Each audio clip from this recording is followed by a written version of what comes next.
What's going on, everybody? Jesse Sanchez here with Ultratech. I wanted to make a video and talk about a few points on why I got the Panasonic Lumix S5 II over the S5 IIX. As a matter of fact, I got two Panasonic Lumix S5 IIs. So back in February, I got my original S5 II, and when I knew that S5 IIX was gonna come out in May or at the end of May. So after falling in love with the Panasonic Lumix S5 II, I wanted to add a second one as my B cam. And especially because when you change, you now have to have all these new lenses and the L mount system. And it kind of made sense to get the X, especially since I do video content creator, and it sounds cool. It looks cool with the black colors. So first of all, I'm not scripting this, so if I mess up, my apologies. I'll try to add some text if I do. And I ended up going with two Lumix S5 IIs instead of getting a S5 II and a S5 IIX. It kind of hurt doing that, mostly just from my ego, because I did really want the X, and especially when I saw everybody else getting their S5 IIX delivered. But the reality is the S5 II is plenty powerful for anybody that does content creation, and if you do like weddings, stuff like that. So I have a few points that I made. First point was, if you get the S5 IIX, it's because you want to use the new codecs like Apple ProRes and Blackmagic Raw that the X gets. And the biggest disadvantage of that is that, so for example, if you do a ProRes 41-minute video, it's gonna take you from 380 gigs all the way up to 500 gigs, depending on your settings. And if you compare that to the regular 4K codecs, that file size will be around 36-40 gigs.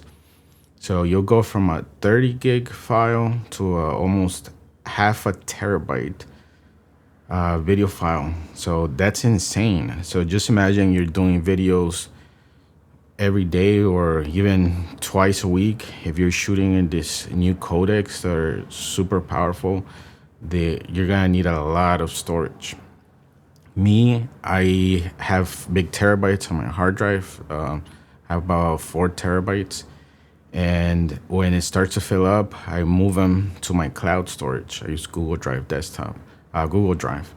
And you pay money to keep the data backed up.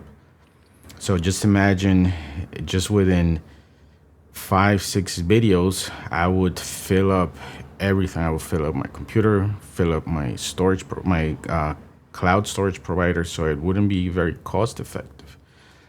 And within that same point, if you need to get more storage, you're also going to need more gear. So right off the bat, the memory cards that you can use with the regular S5 II, you would need to use stronger, faster memory cards. Or if you're going to take advantage of SSD recording, you're going to need to get a SSD, which costs money, and you just have to get a lot more new hardware to start using the S5 IIX.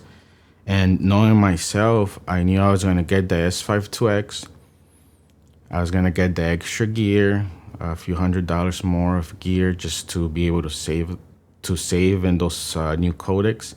And I know myself, I was going to record maybe 1 or 2 videos in the new codecs just to try it out. And once I saw that the file sizes were so large, I was going to go to the regular codecs, which I can use with the S5 II. So in my head, I'm like, what's the point of getting the S5 IIX? And that's why instead of getting the X, I ended up just getting 2 S5 IIs. And so far, I've been very happy with them. No complaints. I can use the same memory card, same lenses, same everything. Another feature that people are getting the X is the blacked out colors. Yeah, that looks cool and everything, but truth is it's very minimal. It's just take a Sharpie and paint over the white if you want it to look black. So I heard some people complaining with the blacked out the buttons on the top, the dials.